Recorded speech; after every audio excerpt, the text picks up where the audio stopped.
काशी के प्राचीन घाटों पर संध्या का समय था।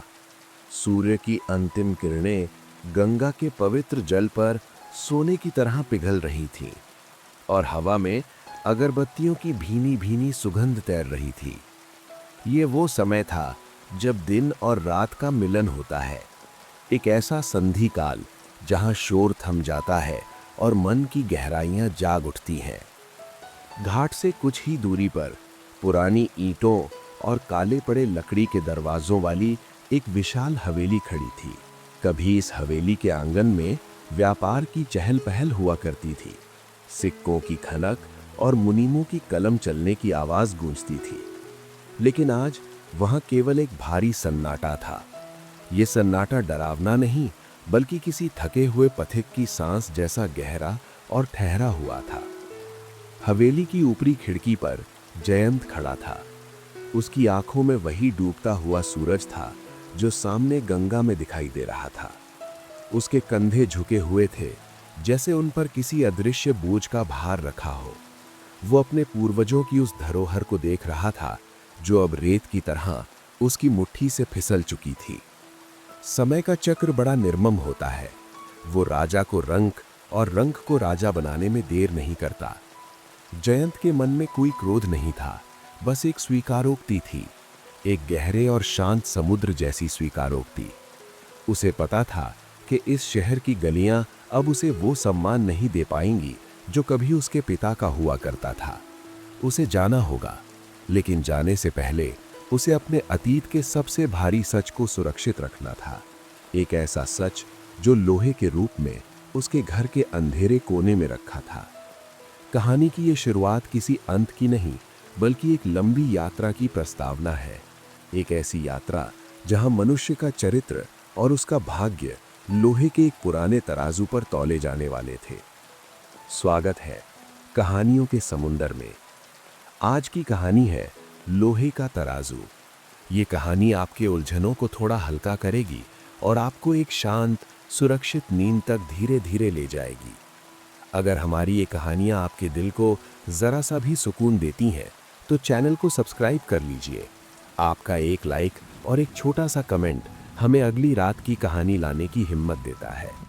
और हाँ, कमेंट में ज़रूर बताइए कि आपको ये कैसी लगी और हम क्या बेहतर कर सकते हैं। तो चलिए आज की कहानी शुरू करते हैं। हवेली के भीतर का दृश्य बाहर की दुनिया से बिल्कुल अलग था। बाहर जहां गंगा की आरती की घंटियां बजने लगी थीं, भीतर धूल के कण शाम की रोशनी में ऐसे तैर रहे थे जैसे पुरानी यादें हवा में बिखर गई हों। जयंत धीरे धीरे सीढ़ियों से नीचे उतरा। उसकी चप्पलों की आवाज़ भी उस खाली मकान में किसी अपराध की तरह गूंज रही थी। ये घर, जो पीढ़ियों से सृष्टि सदन कहलाता था, अब केवल ईंट और चूने का ढांचा रह गया था। पिछले कुछ वर्षों में व्यापार में हुए घाटे ने दीमक की तरह जयंत की सारी जमा पूंजी खा ली थी। जहाज डूबे, माल रास्तों में लुट गया और जिन साझीदारों पर उसने आंख मूंद कर भरोसा किया, वे संकट के समय बादलों की तरह छट गए। अब बचा था तो केवल ये पुराना मकान और कुछ बिखरा हुआ सामान, जिसे बेचने का साहस जयंत अब तक नहीं जुटा पाया था। वो चलते चलते उस बड़े कमरे में पहुंचा जो कभी गोदाम हुआ करता था। यहाँ कभी मसालों, रेशम और कीमती धातुओं की बोरियां छत तक लगी रहती थीं। आज वहाँ मकड़ी के जाले थे। जयंत ने एक गहरी सांस ली। उस खालीपन में भी एक गंध थी, पुराने जूट, नमी और बीते हुए वैभव की एक मिली जुली गंध जो केवल पुराने व्यापारियों के घरों में ही पाई जाती है। कमरे के बीचों बीच एक पुरानी दरी पर कुछ सामान बिखरा पड़ा था। जयंत घुटनों के बल बैठ गया। उसका हाथ अनजाने ही एक मोटे धूल सने कपड़े की ओर बढ़ा। उसने कपड़ा हटाया। नीचे लोहे का एक विशाल तराजू रखा था। ये कोई साधारण तराजू नहीं था, ये उसके परदादा के समय का था। ठोस लोहे से बना था, इतना भारी कि एक अकेला आदमी इसे मुश्किल से हिला पाता। इसके दोनों पलड़े ढाल की तरह चौड़े थे और इसकी डंडी किसी योद्धा की तलवार की तरह सीधी और मजबूत थी। लोहे पर जगह जगह जंग लग चुकी थी और उसका रंग गहरा काला भूरा हो गया था, जैसे उसने सदियों का धूप छांव अपने भीतर सोख लिया हो। जयंत ने अपनी उंगलियां उस ठंडे लोहे पर फेरी। उसे सिहरन महसूस हुई। बचपन में उसके पिता उसे बताते थे कि ये तराजू केवल तौलने का यंत्र नहीं है, बल्कि उनके परिवार की साख का प्रतीक है। व्यापारी का धन जा सकता है जयंत, लेकिन उसका मान और उसका माप कभी कम नहीं होना चाहिए। ये तराजू गवाह है कि हमने कभी किसी को कम नहीं तौला। आज वो तराजू मौन था। वो इस खाली कमरे में एक सोए हुए देवता की तरह लग रहा था, जिसका मंदिर अब वीरान हो चुका था। जयंत को लगा जैसे वो तराजू उसे देख रहा है। लोहे की वो ठंडक उसके दिल तक उतर गई। गरीबी मनुष्य को बहुत कुछ सिखा देती है, लेकिन सबसे पहले वो उसे अपनी ही नज़रों में अजनबी बना देती है। जयंत को अब इस शहर में, इन जानी पहचानी गलियों में अजनबी जैसा महसूस होता था। जब वो बाजार से गुजरता तो लोग उसे सेठ जी कहकर नहीं, बल्कि दया भरी निगाहों से देखते थे। और दया किसी भी स्वाभिमानी पुरुष के लिए विष के समान होती है। उसे मालूम था कि अगर वो यहीं रहा तो अपनी ही परछाई से नफरत करने लगेगा। उसे नई ज़मीन तलाशनी होगी, जहाँ कोई उसे उसके अतीत से न जानता हो, जहाँ वो अपनी पहचान फिर से गढ़ सके। मुझे जाना होगा, उसने बुदबुदाते हुए कहा। उसकी आवाज़ उस सन्नाटे में खो गई। लेकिन जाने की तैयारी आसान नहीं थी। घर का बचा खुचा सामान उसने बेच दिया था या पड़ोसियों को दे दिया था, पर ये तराजू, इसका वो क्या करता? ये इतना भारी था कि इसे साथ लेकर यात्रा करना संभव नहीं था। ये कोई सोने का आभूषण नहीं था जिसे पोटली में छिपा लिया जाए। ये तो लोहे का एक पहाड़ था, भारी, कठोर और अचल। उसे बेचना? जयंत का मन कांप उठा। ये तराजू बेचना अपने पिता की अस्थियां बेचने जैसा होता। कबाड़ी वाले इसे लोहे के भाव खरीदेंगे और पिघला देंगे। जिस लोहे ने पीढ़ियों तक न्याय और सत्य का वजन उठाया, वो किसी भट्ठी में पिघलकर कील कांटे बन जाए। ये विचार ही जयंत के लिए असहनीय था। वो देर तक उस तराजू के पास बैठा रहा। अंधेरा अब गहरा हो चुका था। खिड़की से आती हुई चांदनी लोहे के जंग लगे हिस्सों पर चमक रही थी। तराजू की जंजीरें आपस में उलझी हुई थीं। जयंत ने उन्हें सुलझाने की कोशिश की। लोहे की खनक उस शांत कमरे में संगीत की तरह बजी। तभी उसे ललित की याद आई। ललित, उसका बचपन का मित्र, एक ऐसा मित्र जिसके साथ उसने इसी आंगन में कंचे खेले थे, जिसके साथ उसने जीवन के पहले पाठ सीखे थे। ललित का व्यापार अभी भी ठीक ठाक चल रहा था। वो बहुत अमीर नहीं था, लेकिन स्थिर था। उसका स्वभाव हंसमुख था और वाणी में मिठास। जयंत को याद आया कि कैसे संकट के समय भी ललित ने हमेशा सांत्वना दी थी, भले ही आर्थिक मदद न कर पाया हो। क्या मैं ये धरोहर ललित के पास छोड़ सकता हूँ? जयंत ने खुद से प्रश्न किया। मन में एक द्वंद्व था। अपनी सबसे कीमती वस्तु, जो धन में नहीं बल्कि भावनाओं में अनमोल थी, किसी और को सौंपना आसान नहीं होता। ये विश्वास की सबसे बड़ी परीक्षा थी। क्या ललित इस लोहे के ढेर का मोल समझ पाएगा? क्या वो इसे केवल कबाड़ नहीं मानेगा? लेकिन कोई और विकल्प भी तो नहीं था। जयंत को कल सुबह ही निकलना था। दक्षिण की ओर जाने वाले व्यापारियों का एक काफिला भोर में शहर छोड़ने वाला था और जयंत ने उनके साथ जाने का मन बना लिया था। उसके पास इतना समय नहीं था कि वो कोई और सुरक्षित स्थान ढूंढ सके। उसने तराजू को वापस उसी मोटे कपड़े से ढक दिया, जैसे किसी प्रियजन को विदाई से पहले उठाया जाता है। उसने तय कर लिया, वो ये तराजू, अपने वंश की ये आखिरी निशानी, ललित को सौंपेगा। ये केवल एक अमानत नहीं होगी, बल्कि ये एक वादा होगा, एक दिन वापस लौटने का, अपनी खोई हुई प्रतिष्ठा को फिर से पाने का। जयंत खड़ा हुआ। उसके घुटने अकड़ गए थे। उसने एक बार फिर उस ढके हुए तराजू को देखा। अंधेरे में वो एक समाधि जैसा लग रहा था। हवेली का सन्नाटा अब और गहरा हो गया था, जैसे दीवारें भी उसकी विदाई के दुख में मौन खड़ी हों।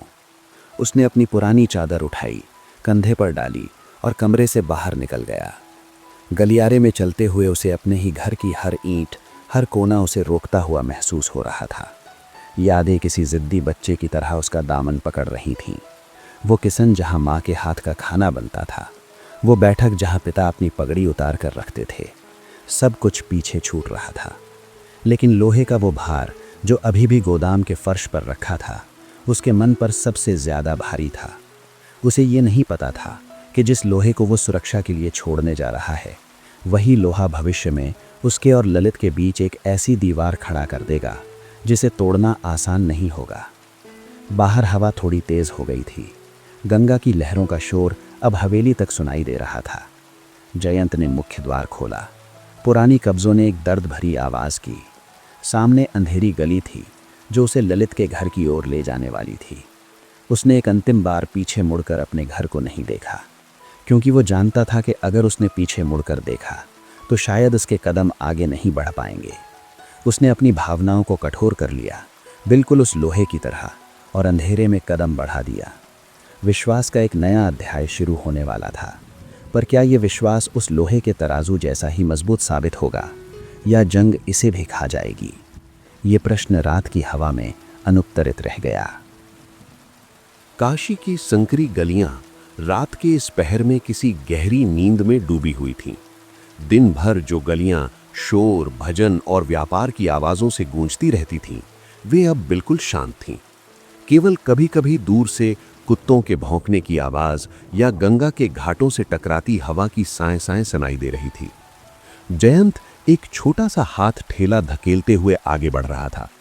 ठेले के पहिए पुरानी पत्थर की सड़क पर एक अजीब सी खड़खड़ाहट पैदा कर रहे थे, जो रात के सन्नाटे को चीरती हुई महसूस हो रही थी। उस ठेले पर वही लोहे का तराजू रखा था, मोटे कपड़े में लिपटा हुआ। जयंत का शरीर पसीने से भीग चुका था, लेकिन यह पसीना मेहनत का नहीं बल्कि घबराहट का था। एक अजीब सा डर उसके मन में घर कर गया था। क्या वो सही कर रहा है? क्या अपनी कुल की निशानी को किसी और के घर छोड़ना उचित है? लेकिन तर्क बार बार भावनाओं को दबा देता था। उसके पास कोई और रास्ता नहीं था। ये लोहे का भारी टुकड़ा उसके पैरों की बेड़ी बन सकता था, और उसे उड़ने के लिए पैरों का हल्का होना जरूरी था। ललित का घर बाजार के दूसरी ओर था। वो रास्ता जो बचपन में खेल का मैदान लगता था, आज जयंत को मीलों लंबा लग रहा था। हर कदम के साथ उसे अपने पिता की याद आ रही थी। उसे लग रहा था जैसे वो कोई पाप कर रहा है, जैसे वो अपने पूर्वजों को अनाथ छोड़कर जा रहा है। अंततः वो ललित के घर के बाहर पहुंचा। ललित का घर बहुत विशाल नहीं था, लेकिन सुव्यवस्थित था। बाहर एक दिया जल रहा था जिसकी लौ हवा में कांप रही थी। जयंत ने ठिठक कर सांस ली, अपने पसीने को पोंछा और दरवाजे पर हल्की दस्तक दी। कुछ क्षणों की खामोशी के बाद अंदर से कदमों की आहट सुनाई दी। दरवाजा खुला और सामने ललित खड़ा था। उसकी आंखों में नींद थी, लेकिन जयंत को इतनी रात गए अपने दरवाजे पर देखकर उसकी नींद पल भर में उड़ गई। जयंत, तुम इतनी रात गए? ललित ने आश्चर्य से पूछा, और फिर उसकी नजर जयंत के पीछे खड़े ठेले और उस पर रखे भारी सामान पर गई। जयंत ने एक फीकी मुस्कान के साथ कहा, माफ करना मित्र, तुम्हारी नींद खराब की, लेकिन समय मेरे पास बहुत कम है और बात बहुत जरूरी है। ललित ने तुरंत रास्ता छोड़ा और जयंत को भीतर आने का इशारा किया। अरे कैसी बातें करते हो, भीतर आओ, हम मित्र हैं, समय का क्या हिसाब रखना। दोनों भीतर आ गए। ललित ने अपने नौकर को जगाकर ठेले से वो भारी सामान अंदर आंगन के एक सुरक्षित कोने में रखवा दिया। जब वो लोहे का भारी तराजू जमीन पर रखा गया तो एक गूंजती हुई धप की आवाज हुई, जिसने घर की दीवारों को हिला दिया। ऐसा लगा जैसे किसी ने बहुत भारी बोझ अपने कंधों से उतार दिया हो। ललित ने जिज्ञासा से उस कपड़े को देखा। ये क्या है जयंत, और तुम इस तरह, क्या सब ठीक है? जयंत ने एक गहरा निश्वास छोड़ा। वो थका हुआ लग रहा था, शारीरिक रूप से भी और मानसिक रूप से भी। उसने ललित की ओर देखा और कहा, तुम्हें तो पता है ललित, व्यापार में भाग्य ने मेरा साथ छोड़ दिया है। यहां अब मेरे लिए कुछ नहीं बचा सिवाय उधार और अपयश के।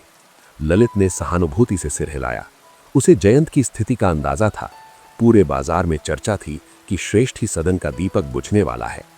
जयंत ने आगे कहा, मैं कल भोर में ही परदेश जा रहा हूं, नए सिरे से शुरुआत करने, भाग्य को फिर से आजमाने। लेकिन जाने से पहले मेरे पास एक ऐसी अमानत है जिसे मैं अपने साथ नहीं ले जा सकता और ना ही किसी गैर को सौंप सकता हूं। जयंत बढ़ा और उसने तराजू पर से कपड़ा हटाया। दिए की पीली रोशनी में लोहे का वो विशाल तराजू चमक उठा। उसका जंग लगा काला रंग और उसकी भव्यता देखकर ललित की आंखें फैल गईं। उसने ऐसा तराजू पहले कभी नहीं देखा था। ये आज के जमाने के हल्के और मिलावटी तराजू जैसा नहीं था। ये शुद्ध लोहे का बना, ठोस और भारी था। ये मेरे पूर्वजों का तराजू है ललित। जयंत की आवाज में एक पवित्रता थी। मेरे पिता कहते थे कि ये केवल तौलने का साधन नहीं, हमारे घर का सम्मान है। इसमें हमारे वंश का सत्कर्म समाया हुआ है। मैं अपना घर, जमीन सब छोड़ सकता हूं, लेकिन इसे खोना नहीं चाहता। ललित ने झुककर तराजू को छुआ। अद्भुत है, वो बुदबुदाया। आजकल ऐसा लोहा कहाँ मिलता है, ये तो अनमोल है। जयंत ने ललित के कंधे पर हाथ रखा। उसकी पकड़ मजबूत थी। मित्र, मैं ये तुम्हारे पास छोड़कर जा रहा हूं। जब मैं वापस आऊंगा, जब मेरे दिन फिरेंगे, तब मैं इसे तुमसे वापस ले लूंगा। क्या तुम मेरी इस अमानत की रक्षा करोगे? ये प्रश्न केवल एक प्रश्न नहीं था, ये एक डूबते हुए आदमी का आखिरी भरोसा था। ललित ने खड़े होकर जयंत की आंखों में देखा। उस पल ललित के चेहरे पर मित्रता का वही पुराना भाव था। उसने मुस्कुराते हुए जयंत के दोनों हाथ अपने हाथों में ले लिए। जयंत, तुम कैसी बात करते हो? ये तराजू यहाँ मेरे घर में उतना ही सुरक्षित रहेगा जितना ये तुम्हारे घर में था। तुम निश्चिंत होकर जाओ, अपनी यात्रा पूरी करो। जब तुम लौटो तो ये तुम्हें यहीं इसी कोने में तुम्हारा इंतजार करता मिलेगा। जयंत के मन से मनोबोझ उतर गया। ललित के शब्दों में उसे सच्चाई महसूस हुई। उसे लगा कि उसका निर्णय सही था। दुनिया कितनी भी बदल जाए, बचपन की मित्रता नहीं बदलती। धन्यवाद ललित, जयंत का गला भराया। मैं जानता था कि मैं तुम पर भरोसा कर सकता हूं। कुछ देर दोनों मित्र वहीं बैठे रहे। ललित ने जयंत के लिए जल और थोड़ा गुड़ मंगाया। पुरानी बातें हुईं, लेकिन उन बातों में अब पहले जैसी बेफिक्री नहीं थी। बीच में एक अदृश्य दीवार खड़ी हो चुकी थी, सफलता और विफलता की दीवार। जहां ललित खड़ा था वहां स्थिरता थी, जहां जयंत खड़ा था वहां केवल अनिश्चितता थी। रात का तीसरा पहर शुरू हो चुका था। जयंत ने उठने का संकेत दिया। अब मुझे चलना चाहिए, काफिला सुबह जल्दी निकलेगा।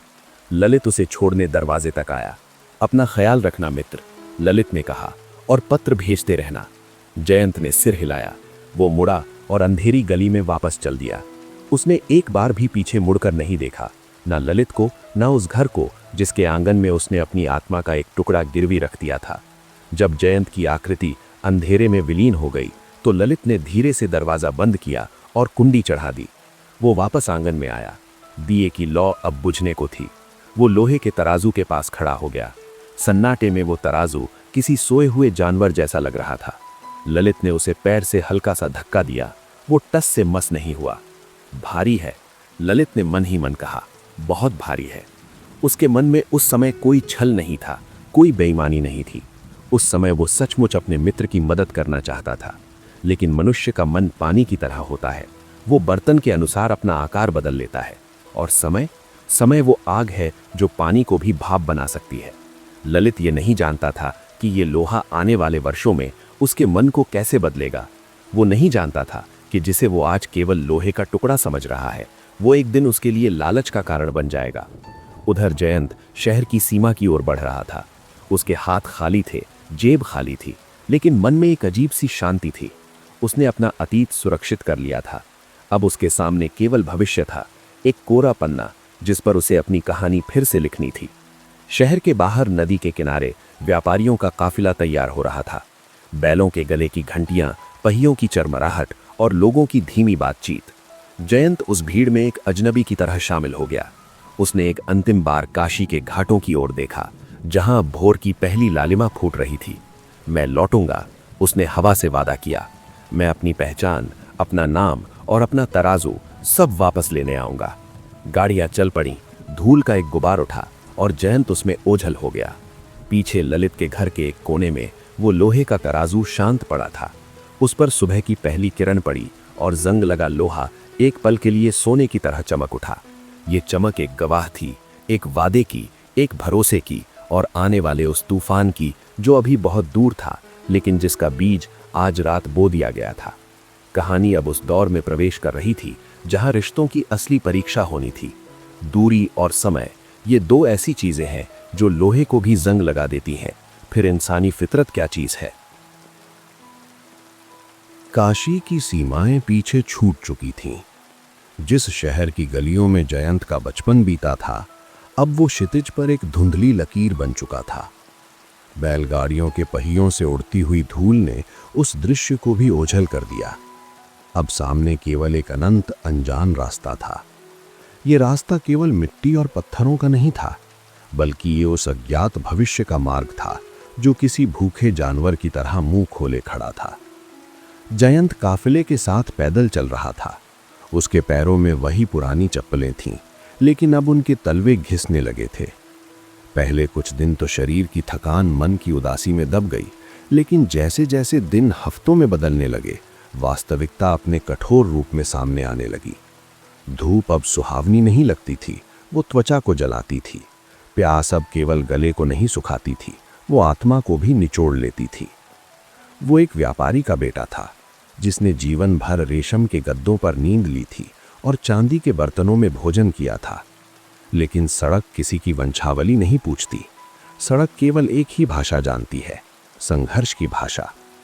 पहले ही पड़ाव पर जयंत को यह समझ आ गया था कि उसका उपनाम, उसका गोत्र और उसके पूर्वजों की ख्याति यहाँ धूल के समान है। यहाँ उसकी पहचान केवल उतनी थी जितना वजन वो अपनी पीठ पर उठा सकता था। दिन भर चलने के बाद जब रात को काफिला किसी नदी के किनारे या जंगल के मुहाने पर रुकता, तो जयंत भीड़ से थोड़ा दूर जाकर बैठ जाता। बाकी यात्री, जो अधिकतर मजदूर या छोटे बंजारे थे, आग के चारों ओर बैठकर हंसी ठिठोली करते, लोकगीत गाते। लेकिन जयंत के पास साझा करने के लिए कोई खुशी नहीं थी। उसके पास केवल यादें थीं, जो किसी पुराने घाव की तरह कसकती थीं। उसे अक्सर अपनी हवेली का वो कोना याद आता जहां उसने वो लोहे का तराजू छोड़ा था। वो सोचता, क्या ललित ने उसे साफ किया होगा? क्या उसने उसे उसी सम्मान से रखा होगा जैसे मैंने सौंपा था? उस लोहे की ठंडक याद करके उसे तपते हुए रेगिस्तान में भी एक अजीब सी राहत मिलती थी। वो तराजू अब केवल एक वस्तु नहीं था, वो उसका एंकर था, वो लंगर था जो उसे उसकी पिछली दुनिया से जोड़े हुए था। उसे लगता था कि जब तक वो तराजू सुरक्षित है, उसका अस्तित्व सुरक्षित है। यात्रा कठिन थी और मार्ग निर्दयी। विंध्य के पठारों को पार करते समय एक रात डाकुओं का भय हुआ। पूरे काफिले में सन्नाटा पसर गया। लोग अपनी अपनी पोटलियां छाती से लगाकर दुबक गए। जयंत के पास खोने के लिए कुछ नहीं था, न धन न सोना। उसके पास केवल एक पुराना लोटा और कुछ कपड़े थे। उस रात उसे पहली बार अपनी गरीबी में एक अजीब सी आज़ादी महसूस हुई। जिसके पास कुछ नहीं होता, उसे किसी का डर नहीं होता, उसने मन ही मन सोचा। ये विचार कड़वा था, लेकिन सत्य था। महीनों की यात्रा के बाद काफिला दक्षिण के एक समृद्ध व्यापारिक नगर सुवर्णपुर के निकट पहुंचा। ये समुद्र के किनारे बसा एक विशाल शहर था, जहां की हवा में नमक और मसालों की गंध घुली रहती थी। यहाँ की भाषा अलग थी, पहनावा अलग था और तौर तरीके भी नए थे। जब जयंत ने पहली बार सुवर्णपुर के विशाल द्वारों को देखा, तो उसे अपनी लघुता का एहसास हुआ। काशी में वो सेठ जयंत था, यहाँ वो भीड़ में केवल एक चेहरा था, कोई भी चेहरा। यहाँ उसे अपनी पहचान शून्य से गढ़नी थी।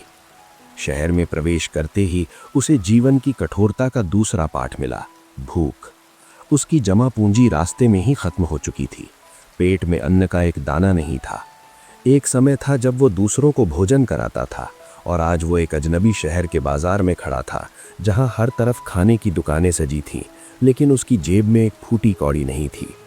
उसने काम ढूंढना शुरू किया, लेकिन व्यापार करने के लिए पूंजी चाहिए और नौकरी करने के लिए सिफारिश। उसके पास दोनों नहीं थे। 3 दिन तक वो बाजार की खाक छानता रहा। उसने देखा कि यहाँ मसालों का बड़ा कारोबार है। काली मिर्च, लौंग और इलायची की बोरियां जहाज़ों से उतरतीं और देश देशांतर को जातीं। चौथे दिन भूख से बेहाल होकर उसने अपनी शर्म को एक तरफ रख दिया। जिस हाथ ने कभी कलम और तराजू पकड़ा था, वो हाथ अब मजदूरी मांगने के लिए फैला। एक बड़े गोदाम के मुनीम ने उसे ऊपर से नीचे तक देखा। फटे कपड़े, धूल से सना चेहरा, लेकिन आंखों में एक अजीब सी चमक जो भीख मांगने वालों की नहीं थी। बोरी उठा सकते हो? मुनीम ने रूखे स्वर में पूछा। जयंत ने एक पल के लिए अपनी हथेलियों को देखा। वे हथेलियां जो कोमल थीं, अब सख्त हो चुकी थीं। उसने सिर हिलाया, जी उठा सकता हूं। और उस दिन पूर्व श्रेष्ठी पुत्र जयंत ने अपनी पीठ पर काली मिर्च की भारी बोरियां लादी। पहली बोरी उठाते समय उसे लगा कि उसकी रीढ़ टूट जाएगी। वजन शरीर पर नहीं, उसके स्वाभिमान पर था। लेकिन जैसे ही उसने पहला कदम बढ़ाया, उसे अपने पिता की बात याद आई। कोई भी काम छोटा नहीं होता बेटा, काम ही धर्म है। उसने अपने दांत भींचे, पसीने को टपकने दिया और कदम आगे बढ़ाया। शाम तक उसने 50 बोरियां ढोईं। उसकी कमर अकड़ गई थी, कंधे छिल गए थे। बदले में उसे तांबे के 3 सिक्के मिले। जब उसने उन 3 सिक्कों को अपनी हथेली पर रखा तो उसे वे सिक्के अपने पूर्वजों के लाखों स्वर्ण मुद्राओं से अधिक भारी लगे। ये उसकी अपनी कमाई थी, इसमें किसी विरासत का हिस्सा नहीं था, किसी भाग्य का खेल नहीं था, ये शुद्ध पसीने का मोल था। उस रात उसने सूखी रोटियां खाईं और खुले आसमान के नीचे गोदाम के बाहर ही सो गया। समुद्र की लहरों का शोर लोरी की तरह लग रहा था। नींद आने से ठीक पहले उसका हाथ अनजाने में हवा में ऐसे उठा जैसे वो कुछ तौल रहा हो। उसने सपने में देखा, एक तरफ उसकी आज की मजदूरी के 3 सिक्के थे और दूसरी तरफ उसका वो भारी लोहे का तराजू, और आश्चर्यजनक रूप से सपने में दोनों का वजन बराबर था। समय बीतता गया। जयंत ने खुद को मिटा दिया था। उसने अपनी पुरानी आदतें छोड़ दी। उसने कम बोलना सीखा, ज्यादा सुनना सीखा। वो दिन भर काम करता और रात को व्यापारियों की बातें सुनता। वो समझ रहा था कि इस नए शहर का गणित क्या है, यहाँ मांग क्या है और पूर्ति कहाँ से होती है। वो केवल एक मजदूर बनकर नहीं रहना चाहता था। उसके भीतर का व्यापारी मरा नहीं था, वो केवल सुसुप्त अवस्था में था, सही समय की प्रतीक्षा कर रहा था। वो हर दिन थोड़ा पैसा बचाता और हर दिन थोड़ा ज्ञान बटोरता। उसने देखा कि यहाँ के व्यापारी नारियल की जटाओं को बेकार समझकर फेंक देते हैं, लेकिन जयंत जानता था कि उत्तर में इसकी रस्सियों की कितनी मांग है। एक विचार उसके मन में अंकुरित हुआ, एक बहुत छोटा मामूली सा विचार, लेकिन बड़े वट वृक्षों का जन्म छोटे बीजों से ही होता है। परदेश में अकेले रहना आसान नहीं होता। त्योहार आते और चले जाते। जब दिवाली पर पूरा शहर दियों से जगमगाता तो जयंत को अपने घर की याद आती। उसे ललित की याद आती। वो सोचता, ललित, क्या तुम मेरे तराजू की धूल झाड़ रहे हो? क्या तुम मेरा इंतजार कर रहे हो? उसे विश्वास था कि उसका मित्र उसकी धरोहर की रक्षा कर रहा होगा। यही विश्वास उसे टूटने से बचाता था। लेकिन वो ये नहीं देख सकता था कि सैकड़ों मील दूर काशी में समय ने ललित के मन पर भी अपनी परत चढ़ानी शुरू कर दी थी। वो लोहे का तराजू जो कभी अमानत था, अब ललित की आंखों में खटकने लगा था। वो जगह घेर रहा था, वो पुराना लग रहा था, और सबसे बड़ी बात, जयंत के लौटने की कोई खबर नहीं थी। शायद वो मर गया होगा। ललित के मन में एक दिन ये विचार आया। ये विचार एक विषैले सांप की तरह रेंगता हुआ आया था। अगर वो मर गया तो ये लोहा किसका? मेरा? जयंत अनजान था। वो सुवर्णपुर की तपती धूप में अपनी किस्मत को लोहे की तरह तपा रहा था। उसे नहीं पता था कि जिस विश्वास के सहारे वो ये वनवास काट रहा है, उस विश्वास की जड़ें खोखली होनी शुरू हो चुकी थीं। उसका संघर्ष अभी खत्म नहीं हुआ था, अभी तो बस शुरुआत थी। उसे शून्य से शिखर तक जाना था, और ये रास्ता बहुत लंबा और पथरीला था।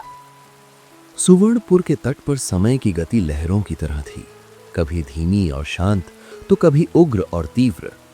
जयंत के लिए शुरुआती दिन रेंगते हुए बीते, लेकिन जैसे ही उसने अपने भीतर के व्यापारी को पुनर्जीवित किया, समय पंख लगाकर उड़ने लगा।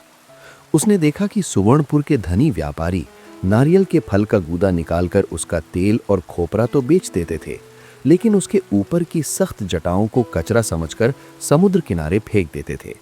ये उनके लिए कूड़ा था, पैरों की ठोकर थी। लेकिन जयंत की पारखी नजरों ने उस कूड़े में एक संभावना देखी थी।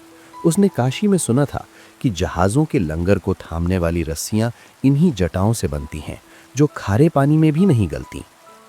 जयंत ने अपना दिनचर्या बदल दी। दिन भर वो गोदाम में बोरे ढोने की कड़ी मजदूरी करता, और रात को जब पूरा शहर सो जाता तो वो समुद्र किनारे जाकर उन फेंकी हुई जटाओं को बीनता। उसके हाथ जो कभी रेशम छूने के आदी थे, अब खुरदुरे रेशों से छिलने लगे थे। उंगलियों में पोर पोर पर कट लग गए थे। नमक की जलन उसे सोने नहीं देती थी, लेकिन वो रुका नहीं।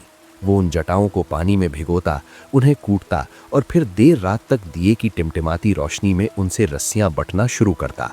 ये एक तपस्या थी, एक ऐसी तपस्या जिसमें कोई मंत्र नहीं था, केवल कर्म था। महीने बीतते गए। मानसून आने वाला था, समुद्र उफान पर था और बड़े बड़े जहाज बंदरगाह पर लंगर डालने लगे थे। तूफानी हवाओं में पुरानी रस्सियां टूटने लगी थीं। जहाजी कप्तानों को मजबूत रस्सियों की तत्काल आवश्यकता थी, लेकिन बाजार में माल की कमी थी। यही वो क्षण था जिसका जयंत को इंतजार था।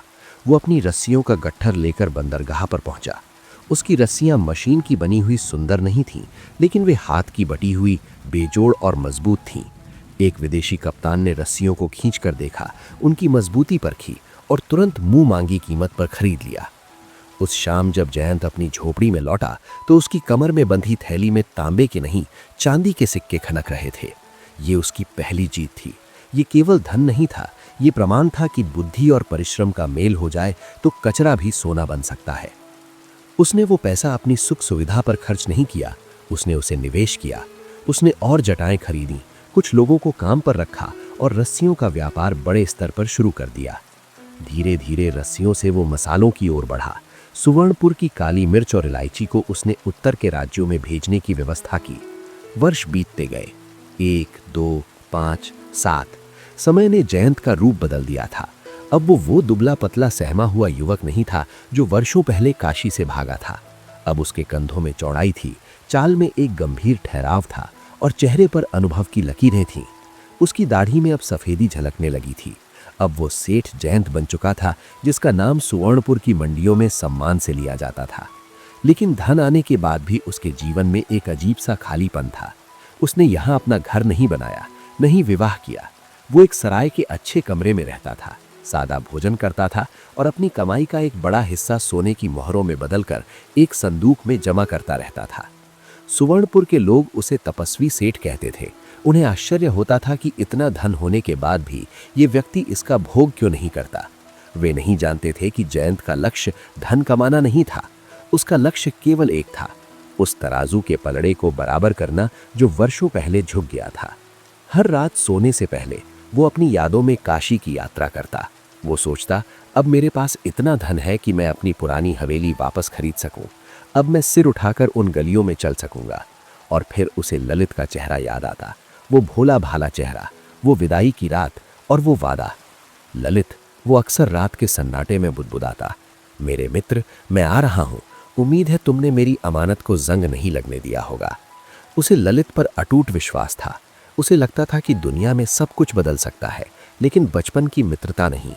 यही विश्वास उसकी ताकत थी और यही उसकी सबसे बड़ी कमजोरी भी बनने वाला था।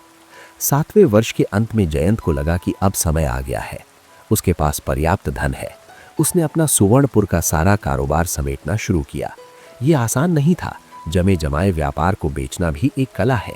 उसने सब कुछ सोने की ईंटों और कीमती रत्नों में बदल लिया। वापसी की तैयारी शुरू हुई। उसने एक बैलगाड़ी नहीं बल्कि पूरा एक काफिला तैयार किया। इस बार वो पैदल नहीं जा रहा था, वो एक विजेता की तरह लौट रहा था। लेकिन उसके मन में अहंकार नहीं था, बल्कि एक कृतज्ञता थी।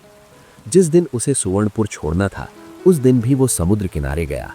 उसने उस खारे पानी को प्रणाम किया जिसने उसे आश्रय दिया था।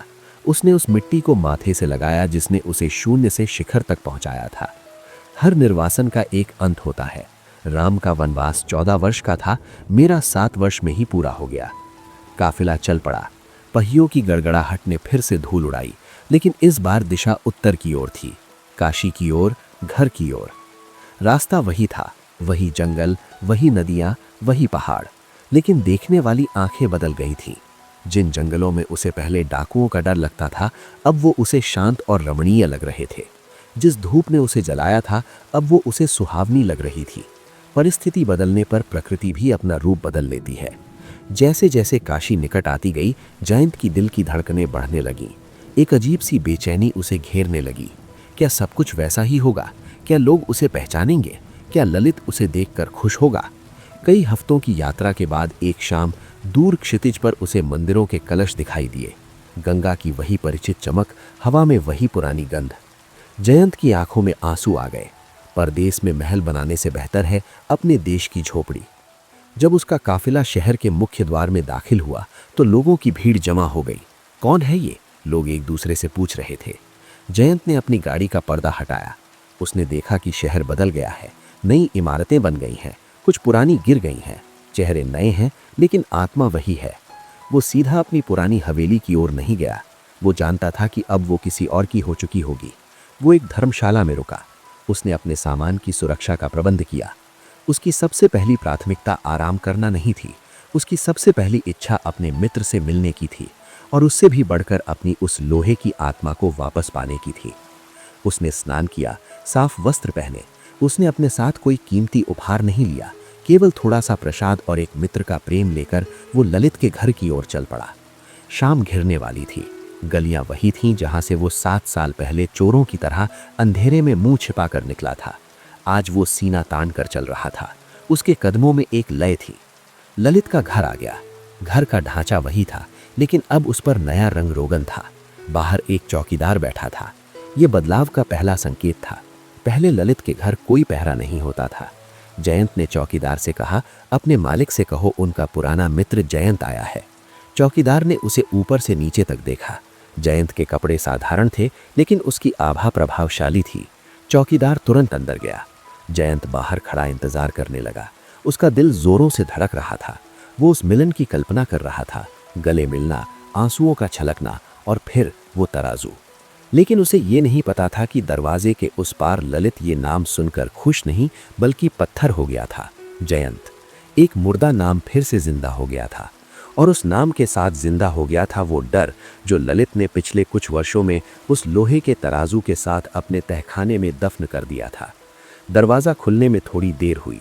ये देरी सामान्य नहीं थी। ये एक झिझक थी, एक तैयारी थी, झूठ बोलने की तैयारी। अंततः दरवाज़ा खुला। दरवाजे की चौखट पर खड़ा जयंत अपने हृदय की धड़कनों को नियंत्रित करने का प्रयास कर रहा था। 7 वर्ष एक लंबा समय होता है, इतना लंबा कि नदियां अपनी धारा बदल लेती हैं और बच्चे युवा हो जाते हैं। लेकिन मित्रता, क्या मित्रता भी समय के साथ अपना रूप बदल लेती है? जयंत का मन कह रहा था कि नहीं, मित्रता वो पुराना बरगद है जिसकी जड़ें समय के साथ और गहरी होती जाती हैं। तभी लकड़ी का भारी दरवाजा चरमराते हुए खुला। सामने ललित खड़ा था। जयंत की आंखों में वही पुरानी चमक कौंध गई। उसने बाहें फैला दी। ललित! उसका स्वर भावनाओं से भीगा हुआ था।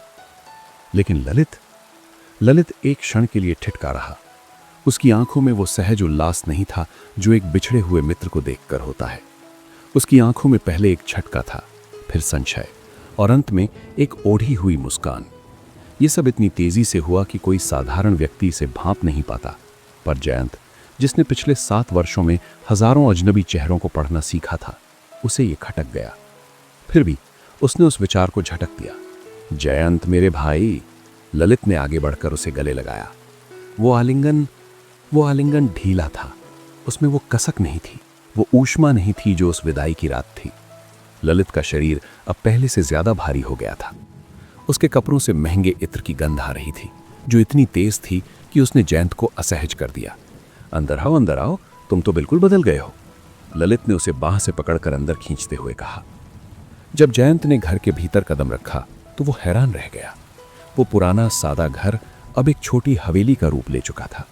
आंगन में संगमरमर का फर्श बिछ गया था। दीवारों पर ताजा रंग रोगन था और आले में पीतल की सुंदर मूर्तियां सजी थीं। जहां कभी बांस की चटाई बिछी होती थी, वहां अब मखमली गद्दे और मसनद लगे थे।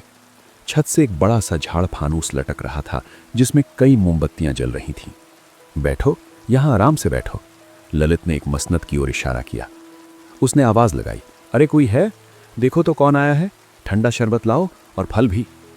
जयंत मसनद पर बैठ गया, लेकिन उसका मन अभी भी उन बदलावों को पचाने की कोशिश कर रहा था। ललित, तुम पर लक्ष्मी की बड़ी कृपा हुई है, उसने मुस्कुराते हुए कहा।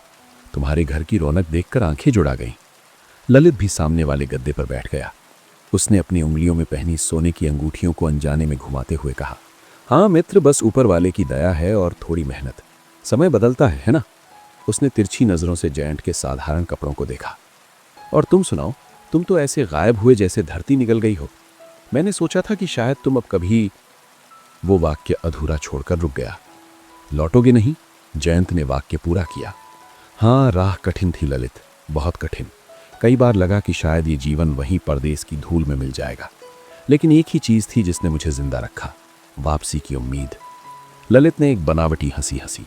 चलो, जान बची तो लाखों पाए। तो अब क्या इरादा है? फिर से यहीं बसने का विचार है या ये पड़ाव भी छोटा है?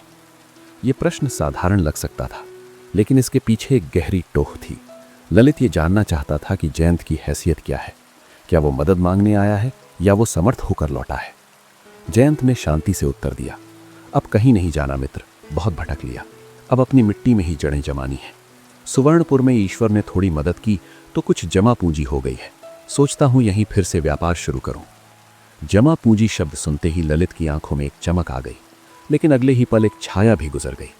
अगर जयंत के पास धन है तो वो अपना पुराना हिसाब जरूर मांगेगा। और वो तराजू। तभी एक नौकर चांदी की तश्तरी में शरबत और मेवे लेकर आया। चांदी के गिलास देखकर जयंत को वो रात याद आ गई जब इसी घर में उसे मिट्टी के कुल्हड़ में पानी मिला था। लो, मुंह मीठा करो, ललित ने आग्रह किया। जयंत ने गिलास उठाया। शरबत ठंडा और मीठा था, लेकिन वातावरण में एक अजीब सी उमस थी। दोनों के बीच बातचीत चल रही थी, लेकिन वो सतही थी। वे मौसम की बातें कर रहे थे, शहर के राजा की बातें कर रहे थे, बाजार के भाव की बातें कर रहे थे, लेकिन वे उस चीज की बात नहीं कर रहे थे जो दोनों के मन में सबसे ऊपर थी। जयंत को लग रहा था कि ललित कुछ छिपा रहा है। उसकी आंखें बार बार इधर उधर भटक रही हैं। वो जयंत की आंखों में सीधे नहीं देख पा रहा था। जयंत ने सोचा, शायद 7 साल की दूरी ने संकोच पैदा किया है। शायद ललित को लग रहा है कि मैं गरीब होकर लौटा हूं और उससे पैसे मांगूंगा। इस गलतफहमी को दूर करने के लिए जयंत ने कहा, ललित, मुझे तुम्हारी तरक्की देखकर बहुत खुशी हुई। मुझे डर था कि मेरे जाने के बाद तुम्हें परेशानी ना हुई हो, लेकिन तुम तो मुझसे भी आगे निकल गए। ललित ने गर्व से सीना चौड़ा किया। व्यापार में चतुराई चाहिए जयंत, केवल ईमानदारी से काम नहीं चलता। मैंने समय के साथ खुद को बदला। जो लोग पुराने उसूलों पर चिपके रहे वो पीछे रह गए। ये वाक्य जयंत के दिल में एक कांटे की तरह चुभा। पुराने उसूल? क्या ईमानदारी पुराना उसूल है?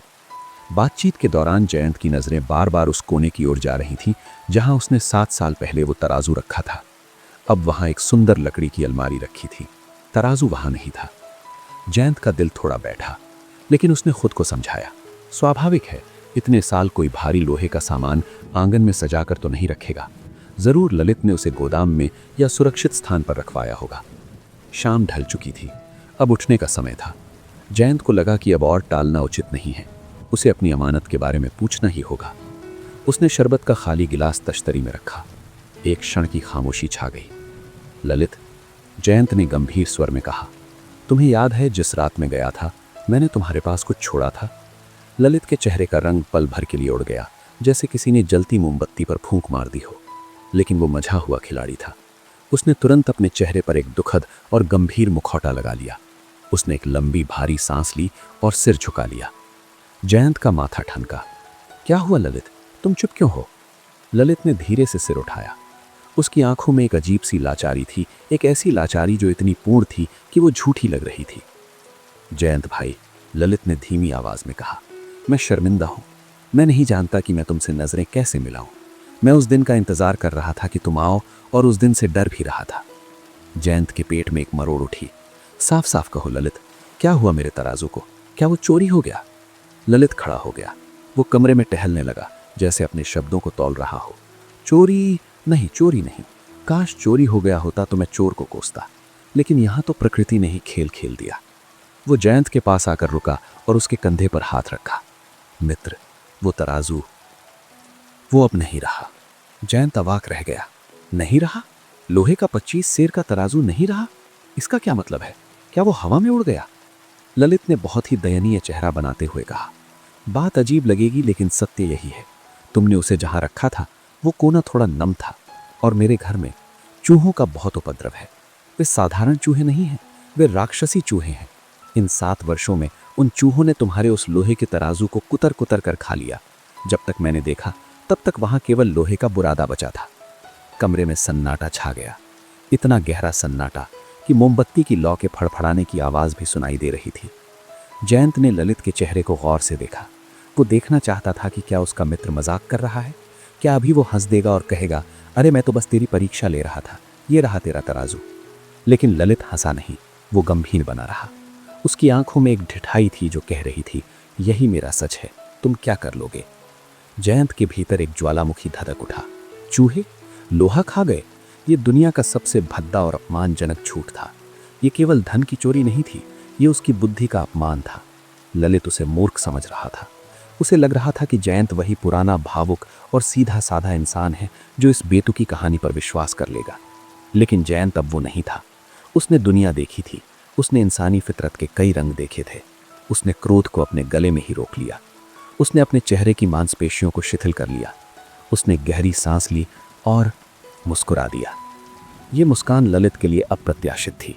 वो उम्मीद कर रहा था कि जयंत चिल्लाएगा, झगड़ेगा या रोएगा, लेकिन ये मुस्कान खतरनाक थी। ओह, जयंत ने शांत स्वर में कहा, तो ये बात है, चूहे खा गए। हाँ मित्र, मुझे बहुत दुख है। मैं तुम्हें उसकी कीमत देने को तैयार हूं, जो भी लोहे का भाव चल रहा हो। जयंत ने हाथ उठाकर उसे रोक दिया। नहीं ललित, कीमत कैसी? अगर चूहों ने उसे खा लिया तो इसमें तुम्हारा क्या दोष है? ये तो विधि का विधान है। जिसका जो दाना पानी जहां लिखा होता है वो वहीं जाता है। लोहे का दाना पानी चूहों के पेट में लिखा था, इसमें तुम क्या शर्मिंदा होते हो? ललित को अपने कानों पर विश्वास नहीं हुआ। क्या जयंत सचमुच मूर्ख है या वो संत बन गया है? उसके मन में एक लड्डू फूटा। चलो बला टली, झगड़ा नहीं हुआ और माल भी हजम हो गया। तुम सचमुच महान हो जयंत, ललित ने राहत की सांस लेते हुए कहा। मुझे पता था तुम समझोगे। बिल्कुल, जयंत खड़ा हो गया। मित्रता में लोहे के टुकड़े के लिए क्या झगड़ना। अच्छा, अब मैं चलता हूं, आज ही आया हूं, थकान बहुत है। अरे भोजन तो करके जाओ, ललित ने औपचारिकतावश कहा। नहीं, आज नहीं, लेकिन एक विनती है, जयंत ने कहा। मैं कल सुबह नदी स्नान के लिए जाऊंगा। मैं चाहता हूं कि तुम्हारा पुत्र धनदेव, जो अब 10-12 साल का हो चुका है, मेरे साथ चले। मैं उसके लिए कुछ खिलौने और मिठाई लाया हूं जो मेरे सामान में रखी हैं। स्नान के बाद मैं उसे दे दूंगा और घर छोड़ जाऊंगा। ललित उस समय अपनी जीत की खुशी में इतना मग्न था कि उसे इस प्रस्ताव में कोई खतरा नजर नहीं आया। उसका बेटा धनदेव, जो अब 10-12 साल का हो चुका था, घर में ही था। ललित ने सोचा, अगर जयंत बच्चे को कुछ उपहार देना चाहता है तो इसमें बुराई क्या है? इससे यह भी पक्का हो जाएगा कि जयंत के मन में सच में कोई मैल नहीं है। जरूर जरूर, ललित ने तुरंत हामी भर दी। धनदेव को तुम्हारे साथ भेज दूंगा, वो भी अपने काका से मिलकर खुश होगा। धन्यवाद मित्र, तो कल सुबह मिलते हैं। जयंत घर से बाहर निकला। ठंडी हवा उसके चेहरे से टकराई। उसका चेहरा शांत था, लेकिन उसकी आंखों में एक ठंडी आग जल रही थी। चूहे लोहा खा गए। ठीक है ललित, अगर तुम्हारे घर के चूहे लोहा खा सकते हैं तो मेरे घर के बाज भी बहुत कुछ कर सकते हैं। एक खेल शुरू हो चुका था, एक ऐसा खेल जहां अब ताकत का नहीं, बुद्धि का प्रयोग होना था। अपमान का घूंट पीकर जयंत ने जो योजना बनाई थी वो अब क्रियान्वित होने वाली थी। अगली सुबह काशी के आकाश में सिंदूरी रंग बिखरने लगा था। गंगा के घाटों पर जीवन की हलचल शुरू हो चुकी थी। मंदिरों की घंटियां सुबह की ठंडी हवा में गूंज रही थीं और धुंध की एक झीनी चादर अभी भी नदी के पानी पर तैर रही थी। ये वो समय था जब दुनिया पवित्रता का चोला ओढ़ती है, भले ही उसके मन में कलुष छिपा हो। जयंत अपनी धर्मशाला से निकला। उसके हाथ में एक छोटी पोटली थी और कंधों पर एक अंगोछा। उसकी चाल में आज हड़बड़ाहट नहीं, बल्कि एक सधी हुई गंभीरता थी। वो जानता था कि आज वो जो करने जा रहा है वो नैतिक रूप से सही नहीं लग सकता, लेकिन अधर्म का नाश करने के लिए कभी-कभी मर्यादा की लकीर पर चलना पड़ता है। जैसे कांटे को निकालने के लिए दूसरे कांटे की जरूरत होती है, वैसे ही एक बेतुके झूठ को काटने के लिए एक उससे भी बड़े झूठ की आवश्यकता थी। वो ललित के घर पहुंचा। ललित पहले से ही जगा हुआ था। उसके चेहरे पर कल रात की विजय की चमक थी। उसे लग रहा था कि उसने अपनी चतुराई से न केवल लाखों का माल बचा लिया, बल्कि अपनी मित्रता का नाटक भी बचा लिया। उसने अपने पुत्र धनदेव को तैयार कर रखा था। धनदेव 12 वर्ष का एक सुंदर और चंचल बालक था। पिता के धन ने उसे लाड़ प्यार में बिगाड़ा नहीं था, बल्कि उसे और भी कोमल बना दिया था। उसने रेशमी कुर्ता पहन रखा था और गले में सोने की एक पतली जंजीर चमक रही थी। उसके कानों में मोती के कुंडल थे। ललित ने अपने पुत्र को ऐसे सजाया था जैसे वो अपनी समृद्धि का प्रदर्शन कर रहा हो। आ गए मित्र, ललित ने जयंत का स्वागत किया। देखो, धनदेव तैयार है। ये बहुत खुश है कि काका इसे नहलाने ले जा रहे हैं और बाद में खिलौने भी देंगे। जयंत ने झुककर धनदेव के सिर पर हाथ रखा। बालक की आंखों में एक निश्चल विश्वास था। उस विश्वास को देखकर जयंत का मन एक पल के लिए कांपा। क्या बड़ों के पाप की सजा बच्चे को देना उचित है? लेकिन फिर उसे वो लोहे का तराजू याद आया। वो केवल लोहा नहीं था, वो उसके पिता का सम्मान था, जिसे ललित ने चूहों के हवाले कर दिया था। उसने अपने मन को कड़ा किया। ये बालक को चोट पहुंचाने के लिए नहीं, बल्कि उसके पिता की बंद आंखें खोलने के लिए जरूरी था। चलो बेटा, जयंत ने मुस्कुराते हुए कहा, आज तुम्हें गंगा की लहरों से मिलवाता हूं। ललित ने हाथ हिलाकर उन्हें विदा किया। ध्यान रखना जयंत, ये थोड़ा नटखट है, और हाँ, समय से लौटाना। चिंता मत करो, जयंत ने मुड़कर कहा। उसके शब्दों में गहरा अर्थ छिपा था। जो मेरा है वो मेरे पास आएगा और जो तुम्हारा है वो तुम्हारे पास। दोनों घर से निकले और घाट की ओर जाने वाली मुख्य सड़क को छोड़कर एक पगडंडी की ओर मुड़ गए। ये रास्ता शहर के कोलाहल से दूर नदी के उस छोर की ओर जाता था जहां पुरानी गुफाएं और चट्टानें थीं। रास्ते भर धनदेव चहकता रहा। काका, आप परदेश में रहे, वहां के लोग कैसे होते हैं? क्या वहां भी गंगा मैया हैं? आपने मेरे लिए क्या खिलौना लिया है? जयंत उसके हर प्रश्न का उत्तर धैर्य से देता रहा। वहां समुद्र है बेटा, जो गंगा से भी विशाल है। और खिलौना, खिलौना तुम्हें ऐसा मिलेगा जो तुम्हें जीवन भर याद रहेगा। चलते चलते वो नदी के एक एकांत किनारे पर पहुंचे। यहाँ श्रद्धालु कम थे, केवल कुछ साधु ध्यान में बैठे थे और पक्षियों का कलरव सुनाई दे रहा था। नदी यहाँ थोड़ी गहरी और शांत थी। किनारे पर बड़े बड़े पत्थर पड़े थे जो सदियों से पानी की मार सह रहे थे। जयंत ने धनदेव के कपड़े और आभूषण एक साफ पत्थर पर रखवाए। आओ पहले डुबकी लगा ले। दोनों पानी में उतरे। गंगा का जल शीतल था। उसने जयंत की थकान को धो दिया, लेकिन उसके मन की तपिश को शांत नहीं कर पाया।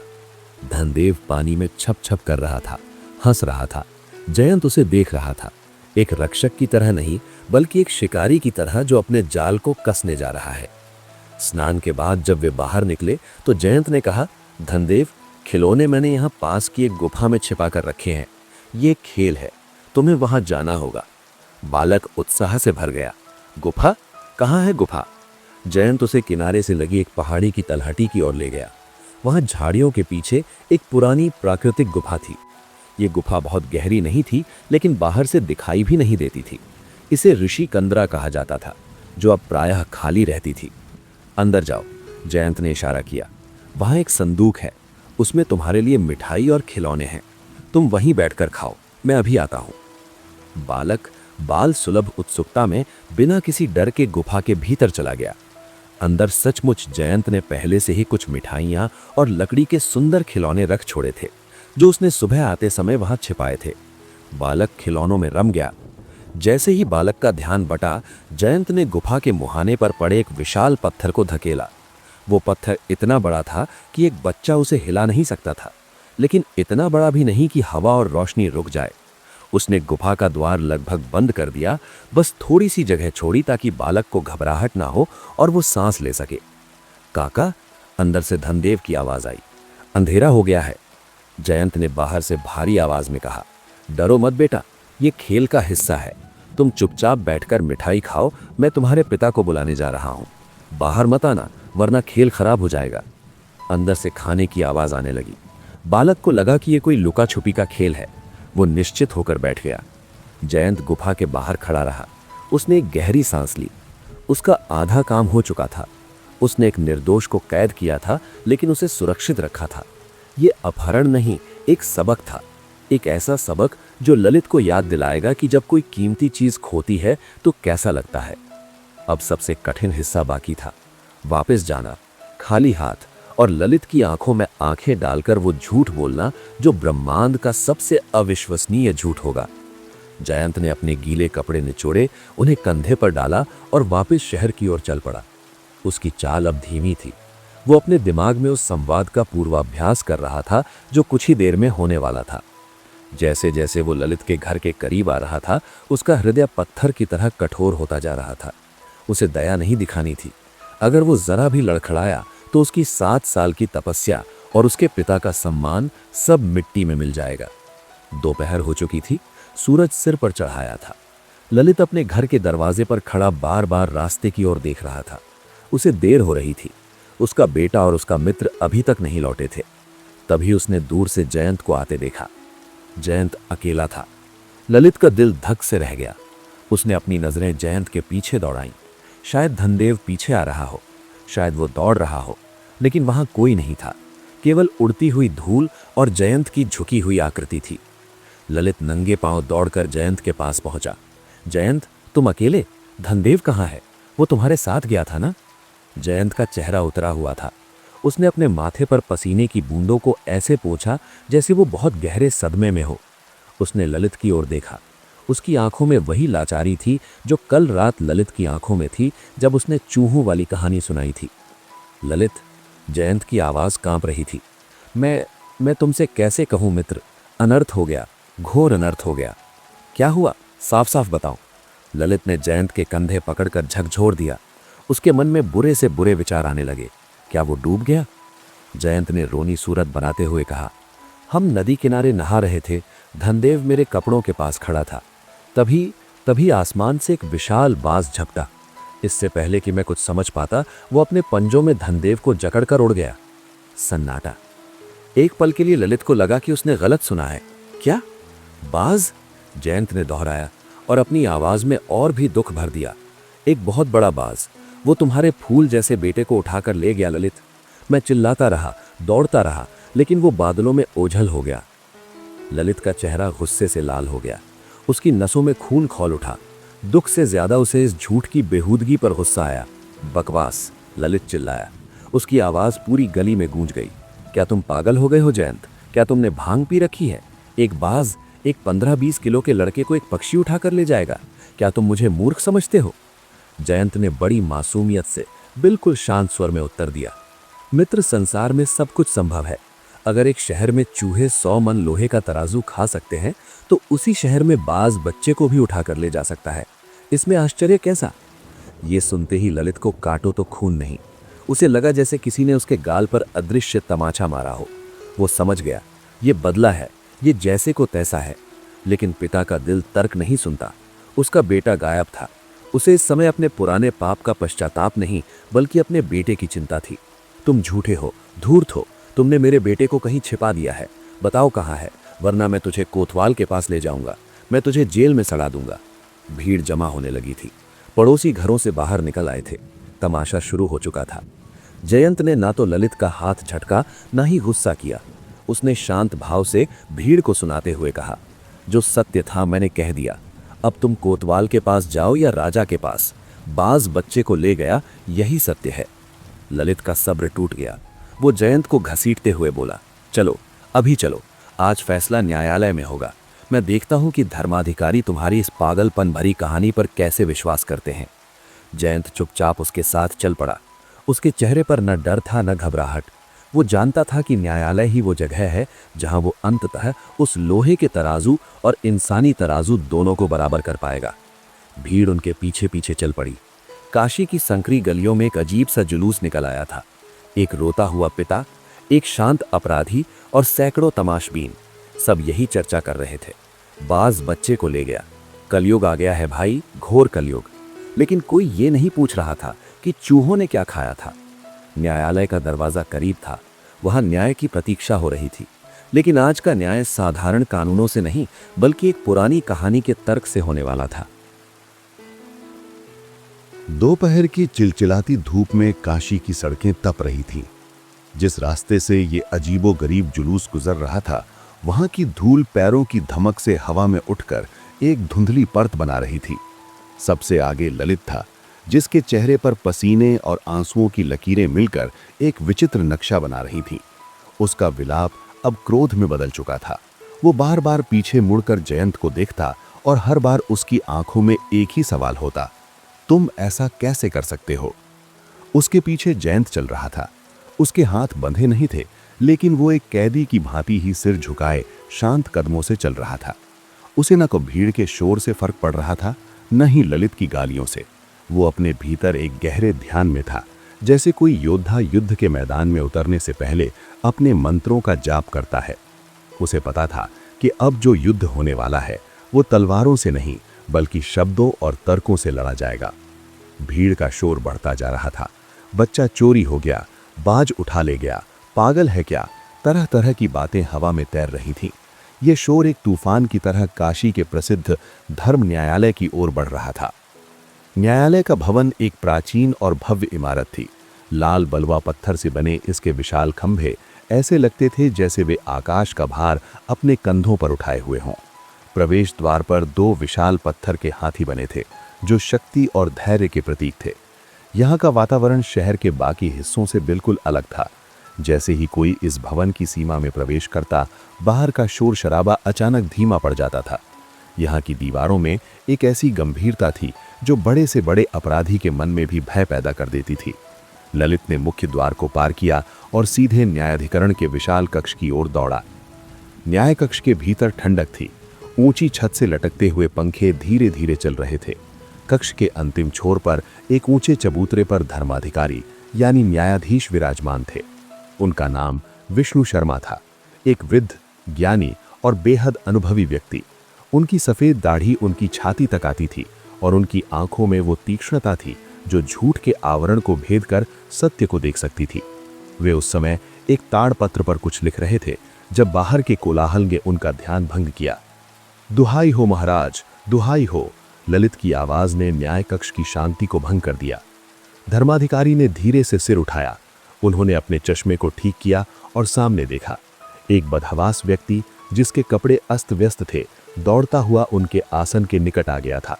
उसके पीछे एक शांत व्यक्ति और फिर नगर के कुतूहली लोगों की भीड़। प्रहरियों ने भीड़ को पीछे रोका, लेकिन ललित और जयंत को आगे आने दिया। शांत हो जाओ, धर्माधिकारी की आवाज में एक स्वाभाविक अधिकार था। वो आवाज ऊंची नहीं थी, लेकिन इतनी स्पष्ट थी कि पूरा कक्ष तुरंत शांत हो गया। ये न्यायालय है, कोई बाजार नहीं। अपनी सांस लो और मर्यादा में रहकर अपनी बात कहो। ललित ने अपने हाथ जोड़े। उसका शरीर अभी भी क्रोध और डर से कांप रहा था। उसने एक गहरी सांस ली, अपनी फटी हुई आवाज को समेटा और बोलना शुरू किया। महाराज, मैं लुट गया, मेरा सर्वनाश हो गया। इस दुष्ट ने, इस पापी ने मेरे कुल का दीपक बुझा दिया। ललित ने कांपती उंगली से जयंत की ओर इशारा किया। धर्माधिकारी ने अपनी नजरें जयंत की ओर घुमाई। जयंत अपनी जगह पर स्थिर खड़ा था, किसी पत्थर की मूर्ति की तरह। उसके चेहरे पर न तो अपराध बोध था, न ही डर। ये देखकर धर्माधिकारी के माथे पर एक हल्की लकीर उभर आई। अपराधी अक्सर घबराते हैं या सफाई देते हैं, लेकिन इतना सन्नाटा अक्सर किसी गहरे रहस्य का संकेत होता है। स्पष्ट कहो, क्या हुआ? धर्माधिकारी ने पूछा। ललित ने सुबकते हुए कहा, महाराज, मेरा नाम ललित है और ये जयंत है। हम बचपन के मित्र थे। ये कई वर्षों बाद कल ही परदेश से लौटा है। पुरानी मित्रता के नाते मैंने इसका स्वागत किया, इसे अपने घर में स्थान दिया, लेकिन मुझे क्या पता था कि इसके मन में ईर्ष्या का विष भरा है। आज सुबह ये मेरे पास आया और कहा कि ये मेरे पुत्र धनदेव को नदी पर स्नान कराने और उपहार देने ले जाना चाहता है। मैंने विश्वास किया। एक पिता ने एक मित्र पर विश्वास किया महाराज। मैंने अपने 10 वर्षीय पुत्र को इसके साथ भेज दिया। ललित रुका, उसका गला भराया। उसने नाटक नहीं किया। उस पल उसका दुख सच्चा था। अपने बेटे को खोने का डर किसी भी पिता को तोड़ सकता है। फिर क्या हुआ? न्यायाधीश ने गंभीरता से पूछा। 2 पहर हो गई महाराज, लेकिन मेरा बेटा नहीं लौटा, ललित ने चिल्लाते हुए कहा। ये अकेला लौटा, खाली हाथ। जब मैंने पूछा कि मेरा बेटा कहाँ है, तो इसने जो जवाब दिया वो किसी पागल के प्रलाप से कम नहीं था। इसने कहा कि मेरे बेटे को, ललित की आवाज क्रोध से फट पड़ी। इसने कहा कि मेरे बेटे को एक बाज उठा ले गया। आप ही बताइए महाराज, क्या ये संभव है? क्या दुनिया में कहीं ऐसा हुआ है कि एक पक्षी एक हट्टे कट्टे बालक को आसमान में उड़ा ले जाए? ये झूठ बोल रहा है। इसने मेरे बेटे का अपहरण किया है, शायद उसे कहीं बेच दिया है या मार दिया है। मुझे न्याय चाहिए महाराज, मुझे मेरा बेटा चाहिए। पूरे दरबार में सन्नाटा छा गया। लोग अविश्वास से एक दूसरे को देखने लगे। बाज, बालक को? ये बात इतनी हास्यास्पद थी कि कुछ लोगों के मुंह से दबी हुई हंसी निकल गई, लेकिन स्थिति की गंभीरता ने उन्हें चुप करा दिया। धर्माधिकारी विष्णु शर्मा ने अपनी कलम नीचे रख दी। उन्होंने एक लंबी भेदक दृष्टि जयंत पर डाली। उन्हें अपने जीवन में कई विचित्र मामले सुनने को मिले थे, लेकिन ऐसा तर्क उन्होंने पहले कभी नहीं सुना था। जयंत, धर्माधिकारी ने उसका नाम पुकारा। जी महाराज, जयंत ने विनम्रता से सिर झुकाया। क्या तुम सुन रहे हो कि ये व्यक्ति तुम पर क्या आरोप लगा रहा है? जी सुन रहा हूं। क्या ये सत्य है कि तुम इसके पुत्र को अपने साथ ले गए थे? ये सत्य है महाराज।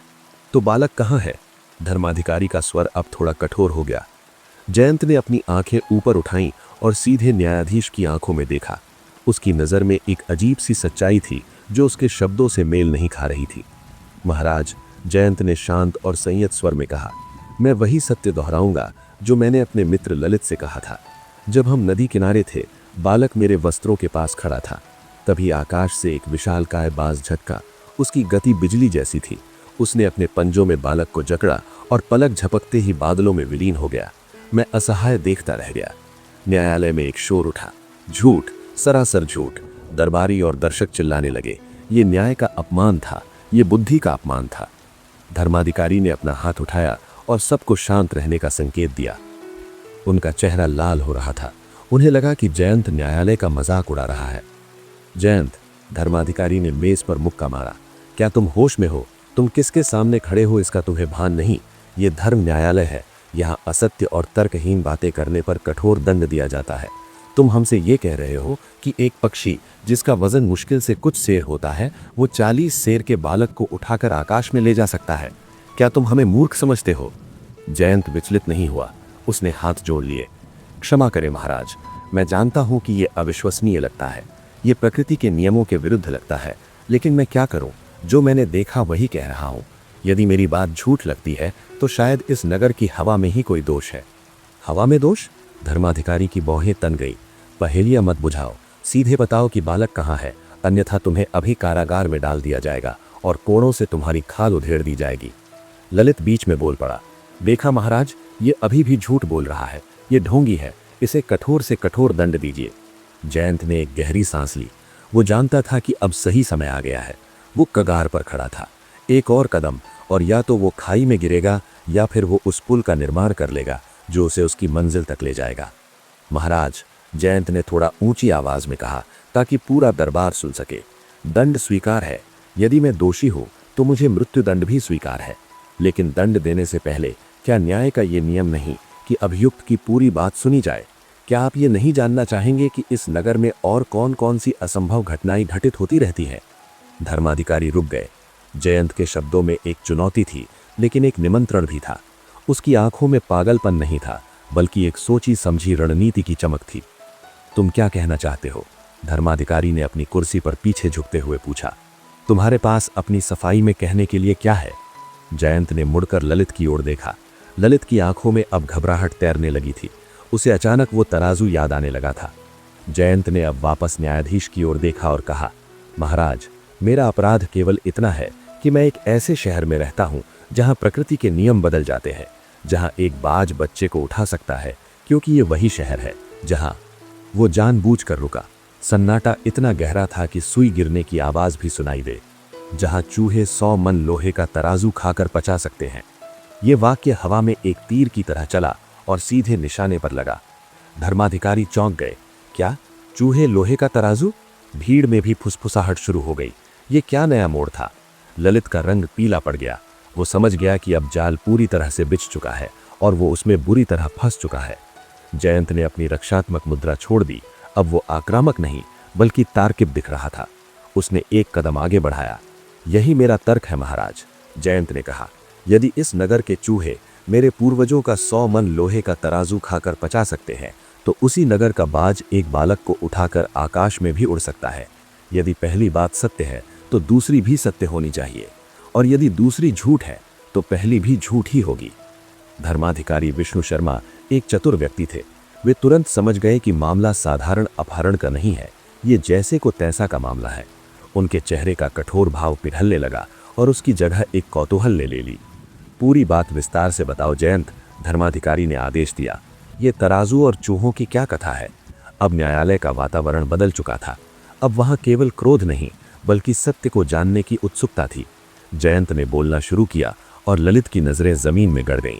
कहानी की असली सुनवाई अब शुरू होने वाली थी। न्यायालय के विशाल कक्ष में जयंत के अंतिम शब्द अभी भी गूंज रहे थे।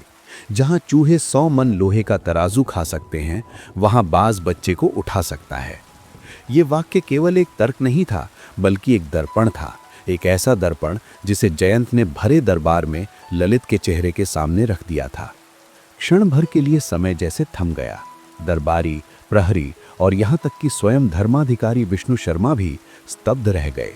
जो मामला कुछ क्षण पहले तक एक क्रूर अपहरण और पागलपन का किस्सा लग रहा था, वो अचानक एक गहरी नैतिक पहेली में बदल गया था। धर्माधिकारी के चेहरे पर छाई कठोरता धीरे धीरे विलीन होने लगी। उनकी आंखों में एक समझ की चमक कौंध गई। उनके होठों के कोनों पर एक बहुत ही सूक्ष्म, लगभग अदृश्य मुस्कान तैर गई। वे समझ गए, ये न्याय का साधारण मामला नहीं था, ये शठे शाठ्यम समाचरित का जीवंत उदाहरण था। तो ये बात है, धर्माधिकारी ने अपनी दाढ़ी पर हाथ फेरते हुए शांत स्वर में कहा। उनका स्वर अब क्रोधित नहीं बल्कि विचारशील था। उन्होंने अपनी दृष्टि ललित की ओर घुमाई, जो अब पसीने से तरबतर हो चुका था। ललित, क्या तुम इस पहेली का उत्तर दोगे? क्या तुम्हारे घर में वास्तव में ऐसे विचित्र चूहे हैं जो लोहे का भोजन करते हैं? ललित का गला सूख गया था। उसके पैरों के नीचे से जमीन खिसक चुकी थी। वो जानता था कि अब और झूठ बोलना दलदल में और गहरे धंसने जैसा होगा। पूरे दरबार की नजरें उस पर गड़ी थीं। वे नजरें जो पहले सहानुभूति से भरी थीं, अब उनमें संदेह और उपहास था। उसका वैभव, उसके रेशमी वस्त्र, उसका धन, सब कुछ उस पल निरर्थक हो गया। एक झूठ का भार 100 मन लोहे से भी अधिक भारी होता है, और आज ललित उस भार के नीचे दब रहा था। उसने कोई उत्तर नहीं दिया। उसका सिर झुक गया। उसकी चुप्पी ने वो सब कह दिया जो शब्द नहीं कह सकते थे। जयंत ने आगे बढ़कर अपनी बात पूरी की। महाराज, मैं अपराधी नहीं हूं।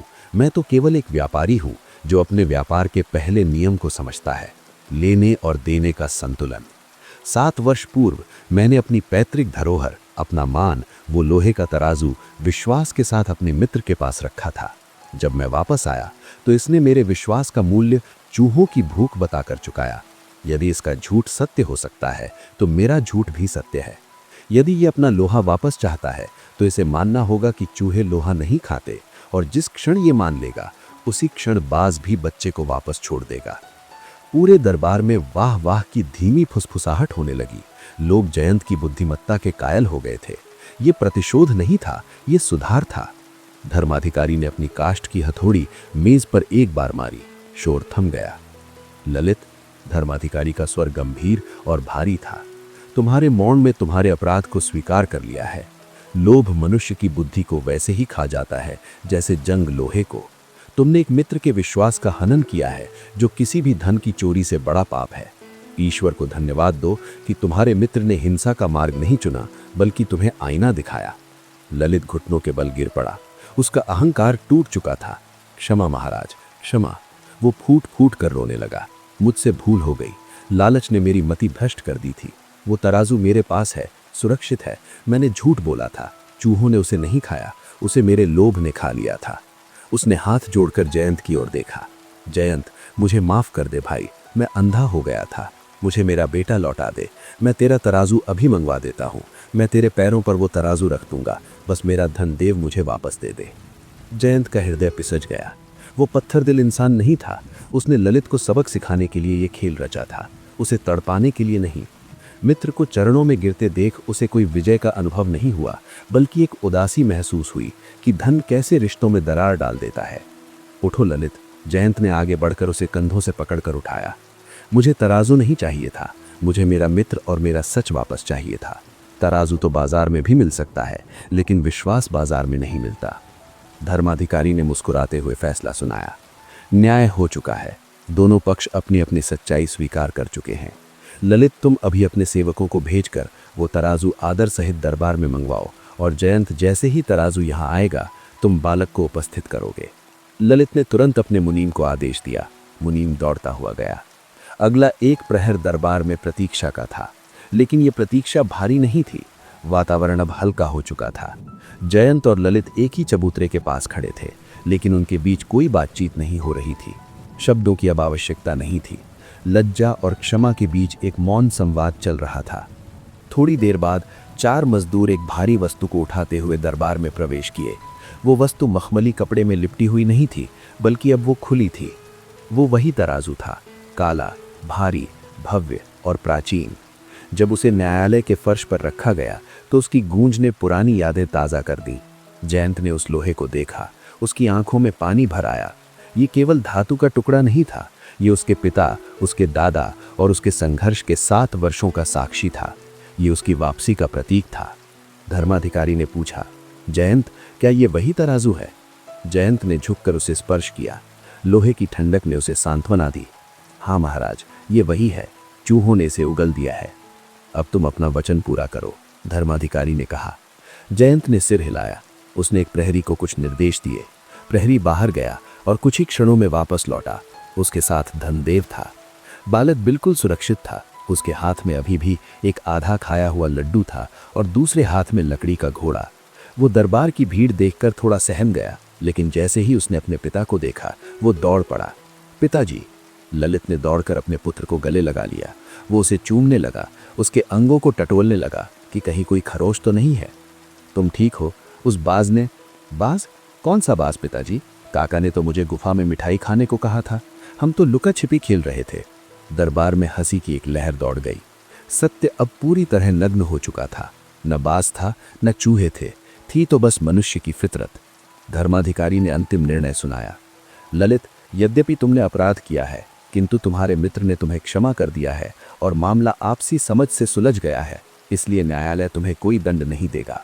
किंतु ये घटना पूरे नगर के लिए एक सबक रहेगी।